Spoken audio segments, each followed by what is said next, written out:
नागपूरमध्ये मुसळधार पावसाची शक्यता। आज नागपूरसह वर्धा आणि चंद्रपूरसाठी हवामान विभागाचा रेड अलर्ट जारी।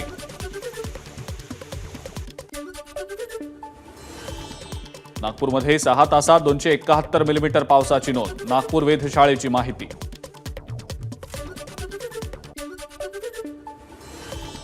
नागपुरात मुसळधार पाऊस, पालिकेच्या कर्मचाऱ्यांनी वाचवला 100हून अधिक नागरिकांचा जीव।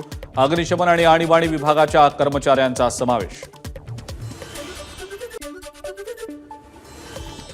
नागपूरच्या पिंपळा भागातल्या कलावती नगरमध्ये पुरात अडकलेल्या 15 जणांना बाहेर काढण्यामध्ये एसडीआरएफच्या पथकाला यश।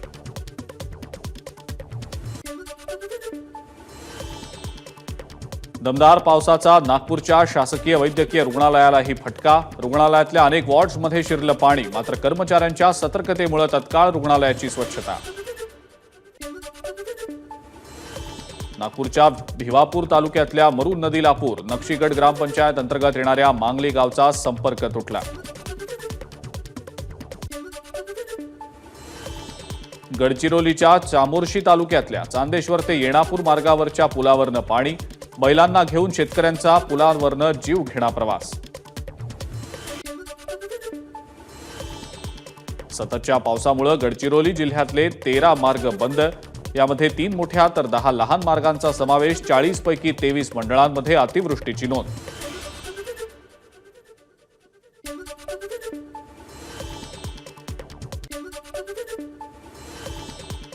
गोंदियातल्या अर्जुनी मोरगावमधल्या बरडटोली जिल्हा परिषद शाळेमध्ये पाणी शिरलं। वर्गखोल्यांसह शालेय पोषण आहारातही पाणी गेल्यानं नुकसान।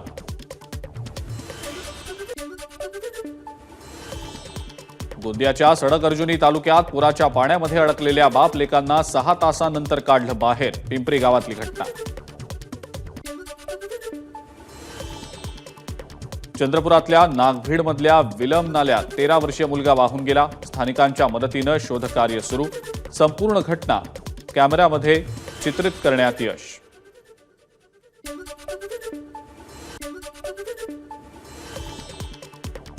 चंद्रपूरच्या नागभीडमधल्या बोथली इथं पुराच्या पाण्यात वाहून गेल्यानं तरुणाचा मृत्यू। पुराच्या पाण्यात वाहत येणारं लाकूड गोळा करताना घडली घटना।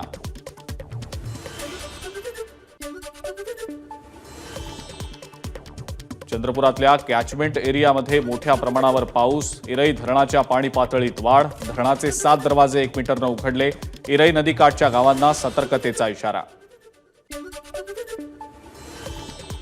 नागपूर आणि वर्ध्याच्या सीमेवर असलेल्या नांद प्रकल्पाचे दरवाजे उघडले। नदीकाठच्या नागरिकांना सतर्कतेचा इशारा।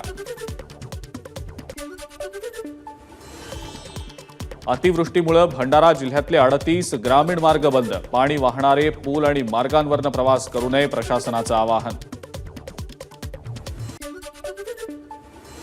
गोसेखुर्द धरणातल्या पाण्याच्या विसर्गामध्ये मोठी वाढ। मुसळधार पावसामुळे गोसेखुर्द धरणाचे सर्व 33 दरवाजे उघडले। 33 गेटमधनं 2,13,791 क्युसेक्सनं विसर्ग सुरू। गोंदियातल्या पुजारी टोला धरणाचे सगळे 13 दरवाजे उघडले। 12,967 क्युसेक्सनं पाण्याचा विसर्ग सुरू। नदीकाठच्या गावांना सतर्कतेचा इशारा। वारणा नदीच्या पाणी पातळीत वाढ। कोल्हापूर सांगलीला जोडणारा सावर्डे पूल पाण्याखाली। जिल्हा प्रशासनाकडून पुलावरील वाहतूक बंद।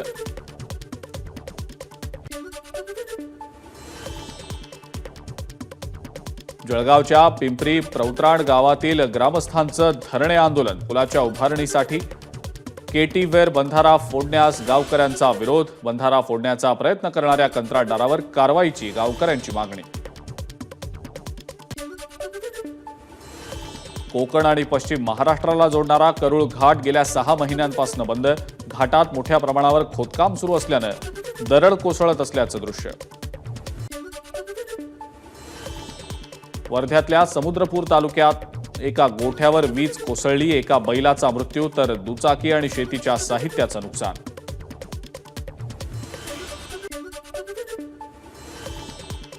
गोंदियाच्या हलबीटोला शेत शिवारातील 20 फूट खोल खड्ड्यामध्ये कार कोसळली।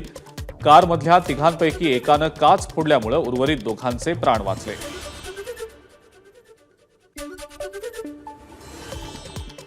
बीडच्या माजलगावात 9वीत शिकणाऱ्या मुलीवर लॉजवर नेऊन अत्याचार। घटनेनं माजलगाव हादरलं. मुख्य आरोपी अजूनही मोकाट.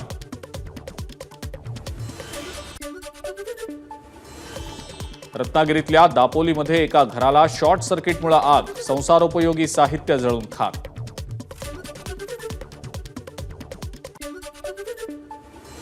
बुलढाण्याच्या शेगावमधल्या स्टेट बँक ऑफ इंडियाच्या ग्राहक सेवा केंद्राला आग. रोख रकमेसह लाखोंचं साहित्य जळून खाक. परभणीतल्या जिंतूरमध्ये वाहनधारकांनी भीक मागून भरले खड्डे. सामाजिक कार्यकर्त्याचं अनोखं आंदोलन.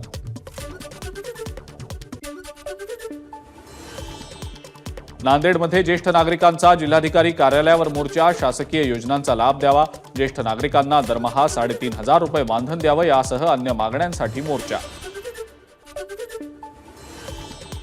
यवतमाळच्या मार्डी आणि नांदेपेरा इथं 4 दुकानांमध्ये चोरी. 5 चोरटे सीसीटीव्हीमध्ये चित्रित. पोलिसांकडून चोरांचा शोध सुरू.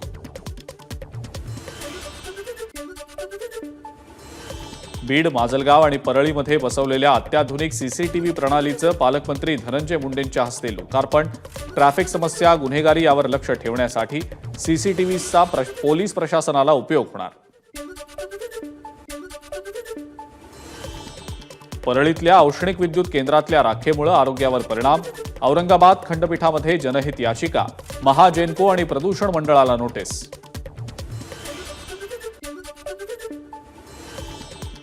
अहमदनगरचं नामांतर अहिल्यानगर करण्याच्या विरोधात मुंबई उच्च न्यायालयाच्या औरंगाबाद खंडपीठामध्ये याचिका. माजी कुलगुरू सर्जेराव निमसे, अर्शद शेख आणि पुष्कर सोहनी यांच्याकडनं याचिका दाखल. 25 जुलैला सुनावणी. नीटच्या परीक्षेबाबत जालन्यातल्या भोकरदनमध्ये युवक काँग्रेसचं आंदोलन. परीक्षेतले दोषी विद्यार्थी वगळून इतर विद्यार्थ्यांची पुन्हा परीक्षा घ्या. आंदोलकांची मागणी. परभणीच्या पालिका आयुक्त तृप्ती सांडभोर यांची बदली करा. ठाकरे गटाच्या महिला आघाडीची मागणी. शहरातल्या समस्यांकडे आयुक्तांचं दुर्लक्ष होत असल्याचा आरोप. एबीपी माझा, उघडा डोळे बघा नीट.